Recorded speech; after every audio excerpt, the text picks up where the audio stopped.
Welcome to the Kingman Unified School District podcast, where we talk all things KUSD. I'm your host, Claire Whitley. The KUSD podcast is a podcast for parents, students, staff, and the Greater Kingman Area. On this podcast, we're going to talk about upcoming events, school board meetings, things to see, and any news related to our schools. This episode, we're talking about the October school board meeting, high school sports, KUSD history, and the end of the first quarter.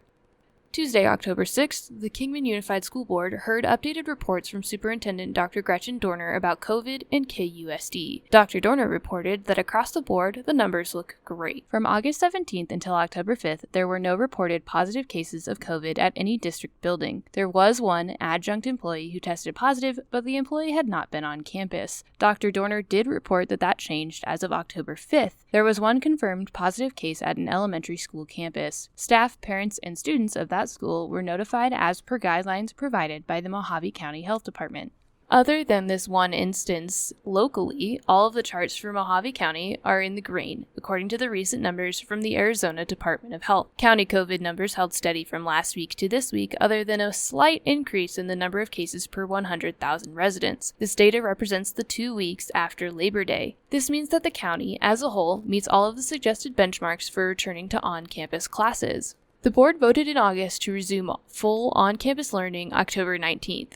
That is still the plan. Kingman Unified is planning to come back for the rest of the semester, but if there is any substantial change in data, the district will have to revisit an AB schedule or even consider a virtual schedule. Board President Dr. Charles Lucero reported that Superintendent Dr. Dorner received the Educator of the Year Andy Award from the Kingman Area Chamber of Commerce. The board also approved several donations from the community for nearly all of our school sites. All of us at KUSD want to thank those who donated. So thank you for your continued support of local education. Varsity Sports are in full swing heading into October, and several teams have played quite a few games already. The schedules may change as the seasons progress. Currently, the schools are only allowing staff and coaching staff, as well as 2 people per underclassman and 4 per senior on the team, to physically come and watch games. They are not allowing any visiting fans, and masks are required at all times while at the game. Both Lee Williams and Kingman High plan on going live for all home volleyball and football games, and these streams are available on the school's Facebook pages. The Bulldogs football team is on the road against Chino Valley October 9th, while the Volunteers host Coconino at 7 p.m. The Bulldogs have 3 home games this month, the first against Dysart October 16th, the second against River Valley October 23rd, which is also homecoming, and Senior Appreciation Night will be against Paradise Honors October 30th. The Vols hit the road for the next 2 weeks before coming home again October 30th against Mingus.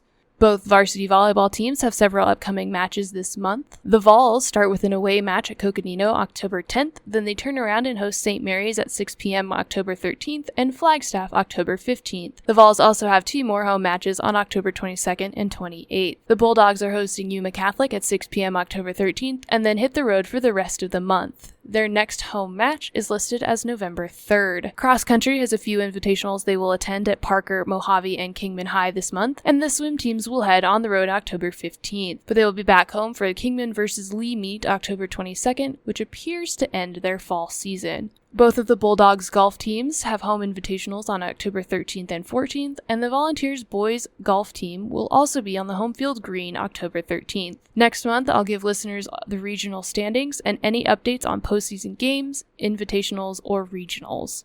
We're going to depart from the present for just a little bit to talk about one of my favorite subjects, history. One of the first projects I worked on when I came to KUSD was creating a summarized history of the school district, and I have found some very interesting things. Kingman Unified School District has its roots reaching all the way back to the 19th century, when Arizona was still just a territory. The start of KUSD was when the Board of Supervisors declared a school district for Mojave County in 1872. A more direct route is to the first ever Kingman Schoolhouse. The Kingman Schoolhouse was an 18-foot by 40-foot room that opened in 1886. Our new schoolhouse has been completed and is quite a handsome addition to the town, wrote a reporter with the Mojave County Miner. This small one-room schoolhouse was considered ample enough until around 1894, when there started to be a daily attendance of 35 students. With these numbers in play, the Board of Trustees for the then Kingman School District No. 4, later called Kingman Elementary School District No. 4, hosted a bond election for the first permanent schoolhouse in the county. A total of 63 votes were cast,